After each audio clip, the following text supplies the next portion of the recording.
Access to Democracy is made possible by donations from the following organizations. Thomson Reuters, a global company with expertise and insight to unravel complex situations in the areas of law, tax, compliance, government, and media. Their worldwide network of journalists and editors keep customers up to speed on relevant global events. Crutchfield Dermatology, a full-service treatment center and medi-spa in Eagan. Their goal is to help you look good and feel great with beautiful skin. With service built around courtesy, dignity, and respect, Mayo-trained Dr. Charles Crutchfield personally treats each patient and is acknowledged as one of the nation's best physicians. Truestone Financial, with locations in Minnesota and Wisconsin, has proudly served its members since 1939. Truestone engages, educates, and supports its members to ensure they have the tools to empower their financial well-being. Truestone Financial, your neighborhood credit union. Learn more at truestone.org. Edina Eye Physicians and Surgeons, a division of Twin Cities Eye Consultants, has proudly served the Twin Cities for more than 55 years now in 7 convenient locations. Using the most advanced technology combined with human touch, Edina Eye offers comprehensive services and dedicated specialists committed to excellence with innovative procedures and expertise for the most advanced eye care.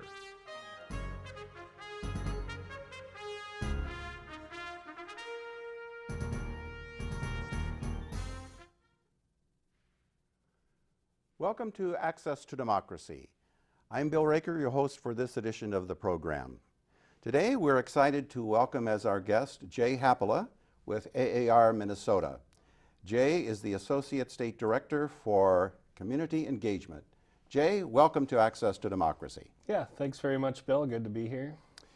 Well, we have some interesting things to talk about today. Our topic is Spot a Scam, Stop a Scam. You got it. But before we get to that part of the program today, tell us a little bit about the origins and history of AARP and who's eligible to join and some of the services and benefits that you get from membership.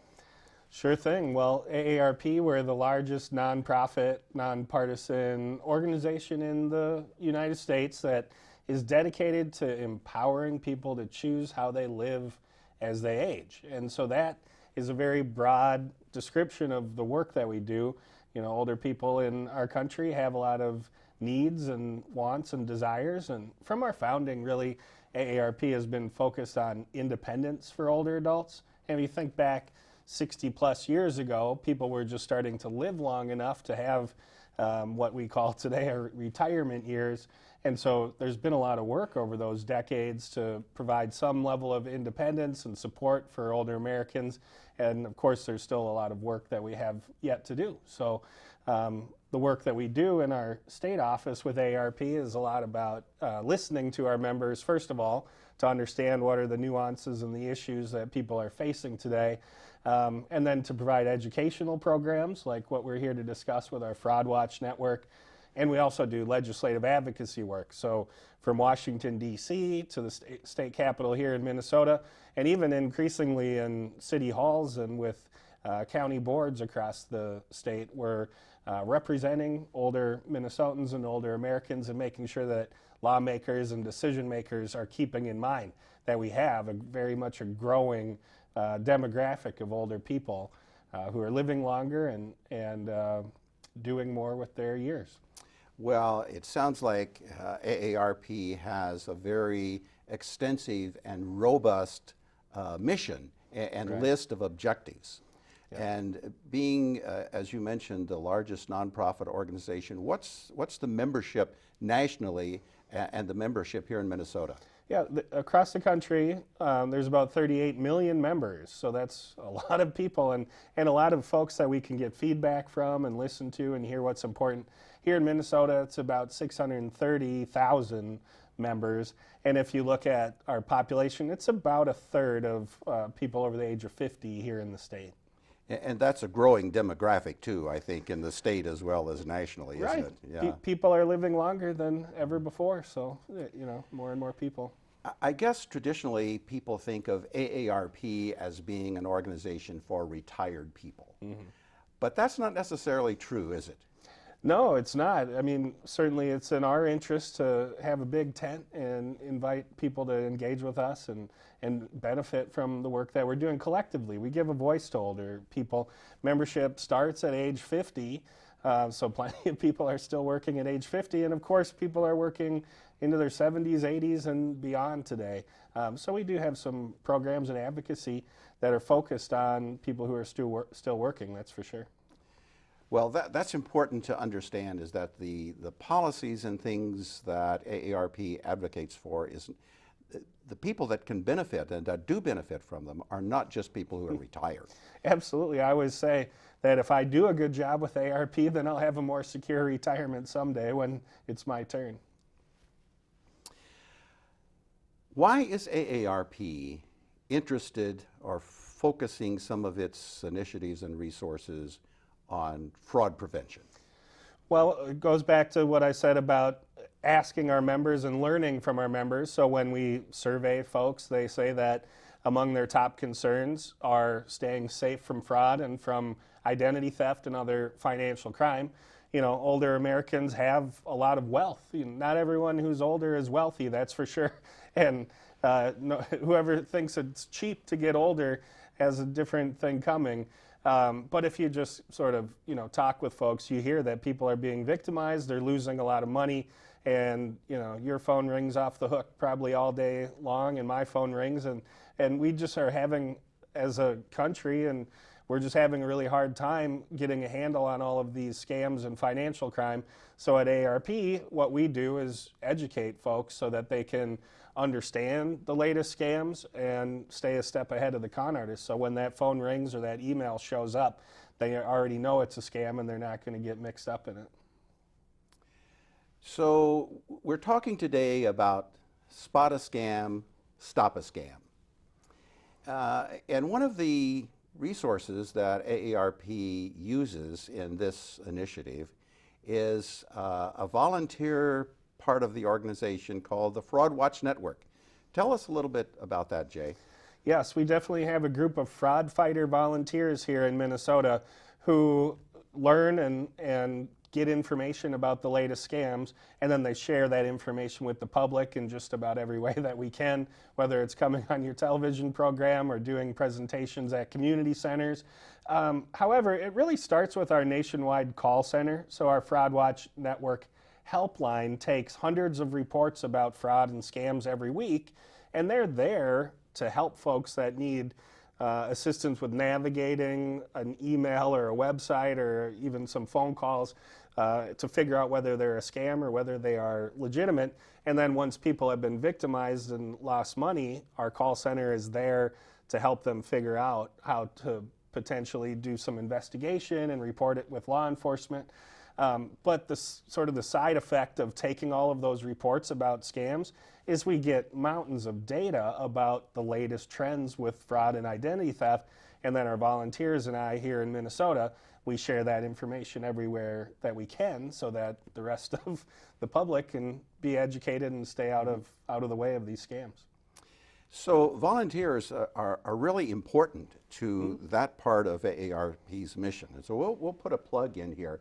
If anyone in our audience is interested in volunteering with AARP in the Fraud Watch Network specifically, we have the contact information scrolling across the screen. There's the phone number and the website. So if you want to volunteer and work as a Fraud Watch Network participant, we invite you to do so. Absolutely. I'll just say I've been doing it for 3 years, and I think it's a tremendous service that AARP has for a really good objective to help people, preserve their, not just their finances, but their personal dignity and not getting caught up in a scam. Absolutely. When someone's been victimized, the damage really does not stop with their bank account.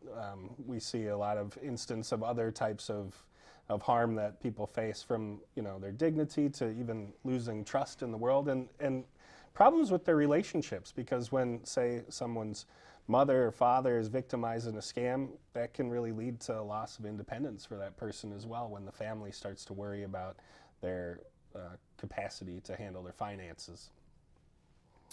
Let's get right into what some of the trending scams are right now, Jay. You know, how do we spot them and how do we prevent ourselves from becoming a victim? Right. So like I said, with our national call center, the reports that we're getting hundreds of times every week right now, among the top scams are still online shopping scams. So I'll bet your viewers here have seen fake emails that look like they're from Amazon or other online retailers, just about anywhere you do business. But there are these imposters who send emails, and the emails are alarming for people.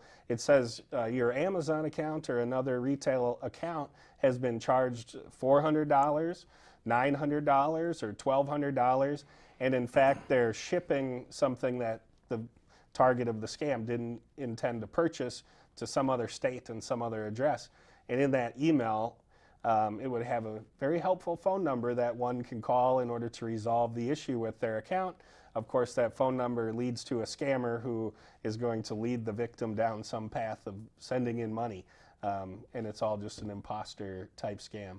And we see other types of government imposter scams still. So someone, criminal impersonating the Social Security Administration or the IRS or just about any other government agency with fake demands for money. So those are still among the top scams. So focusing just a little bit more on these two scams, if someone gets an email like what you described, and I've gotten them myself, what should we not do? Well, right. So the first thing not to do is to avoid clicking on any links that are in that email. So that's how a person could get malware on their computer, by clicking on a link in an email. It's essentially downloading information onto your device, and that information could include a computer virus or other malware that's harmful to your device. And also, do not respond to the email, whether it means replying directly to that email or calling the phone number within. Instead, look up through an independent source how to reach Amazon, if that's who the imposter is dealing with, or a government agency. Call them on the phone, and they'll be able to verify, is it real or is it a scam? And so if one gets a call from someone purporting to be with the IRS, with the Social Security Administration, those are always kind of scary kinds of calls to get. Right. And so the scammer's trying to catch us off base and shock us into doing what they tell us to do. How do we prevent ourselves from getting caught up in that scheme? Right. Well, it's tough, and the scammers and these criminals are very convincing and very skilled at what they do. And often, like you described, it starts with a very emotional appeal. And our research at ARP shows that those fear tactics, those scare tactics, are more powerful than, say, positive emotions like a scam that tells you you've won a prize or you're going to get some benefit, which is still effective, but the fear-based tactics are very effective. So a threat from the IRS that you're going to lose money, or from the imposter with the Social Security Administration who says you're going to be in legal trouble because your identity is being used by criminals. So recognizing when someone on the phone or in an email is trying to make you fearful and emotional is a good first step to avoiding going down the path that will lead to a loss of money. That's really great advice. It helps spot a scam, and it helps stop a scam, right? Absolutely. So you talked about a couple of different types of scams that are trending right now. Are there some others that people are being victimized by? Yeah, absolutely. Just about anything under the sun, the scammers are turning it into a way to steal people's money. But I want to talk about another real red flag that folks can watch out for. It might be the number one common thread for a lot of these scams. It's the way that the scammers want to be paid. So our banks and financial institutions and the payment processing companies, they've invested billions and billions of dollars into the technology that prevents fraudulent transfers from happening with credit cards and debit cards and bank accounts. And because of that, the scammers want their victims to be moving money outside of those systems that are monitored so well. So what the scammers want are gift cards from the store, from the gas station or the retail store. Once someone's involved in the scam, the instructions will be to go buy a gift card, and that's a huge red flag. And the other increasing way that the scammers want to be paid is with cryptocurrency, believe it or not. And something's changing here in Minnesota that makes this more realistic, because 2 years ago or 3 years ago, if someone told me to go buy some cryptocurrency and send it to them, I wouldn't know where to start. But what's happening in Minnesota right now is Bitcoin and cryptocurrency ATM machines are popping up by the hundreds. So folks who are watching this program, you might see at your local gas station or the grocery store that there's an ATM machine. It looks like an ATM machine, and that machine exists so that people can put cash into it and convert it into Bitcoins. Now, what the scammers do is they will get someone on the hook with some Social Security scam or a retail scam, and in order to resolve the problem that they are presenting, they'll say, go on down to the gas station. Well, first go to the bank, get your cash, then go to the gas station, deposit the money, and scan this code on the machine. So bring your phone to the machine, scan the code, and what that code does is it transfers that cash into the cryptocurrency wallet of the scammer, of the criminal, and it's very, very difficult to trace that. There are no consumer protections protecting that or retrieving the money from that transaction, and it's very, very difficult to trace it. Chances are no local law enforcement agency is going to have the capability for tracing it or investigating it. And once they click on that QR code, like instantly the money's gone. It's instant. It's transferred instantly, could be transferred to any other place in the world. We don't know where it goes. Absolutely. Right? Anywhere in the world where they're connected to the internet. Yeah. So are these ATM-like machines that are vending cryptocurrencies, how do we know if they're actually legitimate or if the machine itself is a scam? Right. Well, in buying cryptocurrency is not necessarily a scam. I wouldn't advise that someone do it or not do it. I'm not, it's not my expertise, but you bring up a good point. Any old machine in public, how do you know if it's a legitimate one? So it's back to investigating and finding out, talk with someone who works at the store and find out if it's legitimate or not before putting any money in it, that's for sure. And let me say too, even if I was dealing with a scammer, they wouldn't necessarily tell me, go down to the cryptocurrency machine. They would say, go to the payment station down at your local gas station, and that's how you can pay this bill or pay this obligation. They wouldn't get me confused about cryptocurrency. They'd just say, go to the machine and put your money in there. This sounds like a good spot where we should emphasize that no government agency, no legitimate business or retailer or financial organization is ever going to insist that you remit payment to them via a gift card or via cryptocurrency, either one. True. I've heard, gift cards are for gifts, not for paying bills or transferring money to someone else. Absolutely. One of the scams popping up more frequently that I'm reading about now has to do with person-to-person, people-to-people transfer of funds, like Venmo and Zelle and those kinds of platforms. How do they work, and why should we be cautious about avoiding being scammed there? Right. So I personally use a peer-to-peer payment app with my friends and family if we split the bill for dinner and need to send some money to each other. So I use those apps. You might hear about Zelle or Venmo or Cash App and these different services that provide that capability. And so they're safe to use as long as people know what they're doing. If you know that you're dealing with your friend and you know what their account name is for their Venmo account, and you're certain that you're sending money to them, that's safe. But what happens is someone might be shopping online, and they're, say, on an online garage sale, and they find something that they'd like to buy, or even say they're looking to buy a pet, a dog or a cat online. And the person on the other end who's needing payment in order to deliver the goods that they're selling online, they'll say, I need you to send me money through this peer-to-peer payment app. And then what happens is that it's all a scam, and the dog or the cat or the garage sale item that they're selling online doesn't exist in the first place. But what has been happening is when the consumer, the victim who's lost money and didn't receive the item they thought they were buying, they go to the bank and say, hey, this was a fraudulent transaction. The banks have interpreted that as that it's not protected because the payment was authorized by the account holder.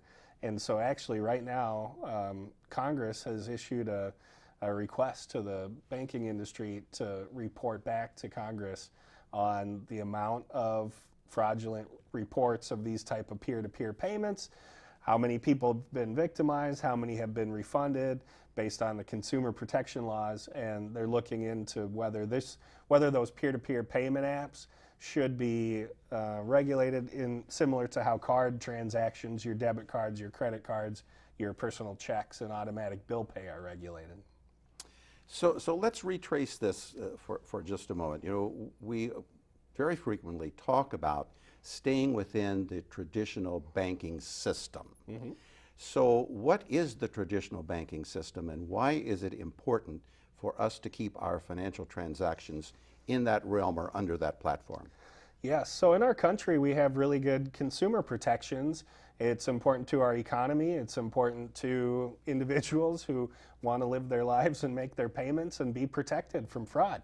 So, but I think with the way technology is changing, it's just that our laws and regulations haven't kept up with all the new technology that we use to make payments. And our conversation about cryptocurrency and our conversation about Zelle and Venmo and peer-to-peer payments is exactly that situation. So what I recommend for folks is when at all possible, always pay with credit cards, debit cards, personal checks, and automatic bill pay, because that's where people have the strongest consumer protections.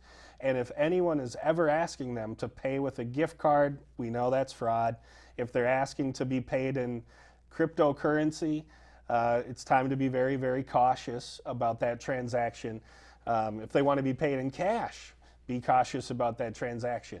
Now, don't get me wrong, I've met plenty of people who say they really like to keep cash and use cash, but just think about what happens if you lose a $100 bill. What do? Do you call the police and say, I've lost this $100 bill, I'd like to get it refunded? There's no one there to replace cash. But say you lose your debit card and someone steals it and starts charging money, well, consumer protections say that those transactions are fraudulent and protected, and the consumer will be made whole, assuming that they make the report within a reasonable amount of time and other factors are present. We could talk about this all day. There's if so folks much, are interested. so much to cover. Let's recap, if you will, some of the common tactics that the scammer or the fraudster uses, or red flags maybe, and then transition into what should someone do if they think they're being scammed or if they have actually become a victim. Absolutely. So really those red flags to look for, we talked about emotion. So if ever someone is trying to get you scared, they're making threats, or they're promising prizes and riches, that you've won the lottery and your ship has come in, but all you have to do is make these payments first. Recognize that emotional response in people. Second, I'll say the isolation. So the way that these criminals operate, it's almost like brainwashing, you could call it. If they can sort of have you in their grasp and have you under the ether, we say, they can get their victims to comply and send money. But if that same victim was able to talk with someone they trust, their family member, their neighbor, and say, you know, I won the lottery and I'm going to be a millionaire, all I have to do is send $10,000, well, all of a sudden their friend is going to help them snap out of it. So that isolation, talking with each other about financial decisions is very helpful. So avoid that isolation. And often the scammers will say, now you can't tell anyone about this. I don't want to mix things up here. Don't tell anyone about it.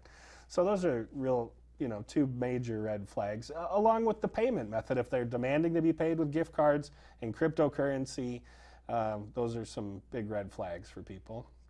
So now you asked about what to do if someone has been victimized, they've lost money, or even if they need help kind of navigating what's real and what's not. Our Fraud Watch helpline is there for people. The number is 877-908-3360. And that call center is staffed on weekdays. People can call for some help. And if someone's lost money, our volunteers that run that hotline will help them navigate and figure out, should they report it to the Federal Trade Commission, should they report it to the FBI, should they report it to the Department of Commerce, or many other different agencies that it's really hard for individuals to navigate. We'll help them navigate. But always also report to local law enforcement. Your local law enforcement department may not be equipped to be investigating money transfers and fraud from around the world, but it's always important for them to at least know that their residents there in a local area are being victimized. I think it's important to point out here, Jay, that the resources, the help that's available to people if they feel like they're falling into a scam, or if they've been victimized, the phone number that they can call, they can go on the website, that's available to anyone. You don't have to be a member of AARP to have access to that assistance. Absolutely. It's open to anyone in any age, too. You don't have to be an older person. And in fact, the Federal Trade Commission reports, and it's not a majority of older people who are being victimized. Increasingly, it's younger people who are the ones losing the money. It's just when older folks lose money, they tend to lose a lot more. Can you hit us with a number that is being estimated in the losses that the scammers are getting away with right now? Yeah, so in the most recent Federal Trade Commission report, and this is just we call it the tip of the iceberg because we know a lot of fraud goes unreported, and this is for the year 2021. They reported $5.9 billion in losses due to these types of fraud that we've been discussing. And what's amazing and really disturbing is if you go back to 2019, which is the year before the shutdown and the pandemic, that amount of fraud, I think there was $1.7 billion of fraud losses reported in 2019, and it jumped all the way to $5.9 billion in 2021. And there are, I'm sure, many reasons for that, but one of them I can almost guarantee it's about the isolation of the pandemic, that people were on their own and the con artists were catching them at a vulnerable time. Well, our guest has been Jay Haapala with AARP Minnesota, talking with us today about Spot a Scam, Stop a Scam. And Jay, we want to thank you so much for your time, for the information that you've shared with us. I hope our viewers are able to take away some information that will help them not become a victim of a scam, and to pass along to other people what they may have learned today to help them as well. Right. When it comes to talking about money, you could say, I saw on this television show today they were talking about fraud, and start a conversation with their friends and neighbors and keep everyone better protected.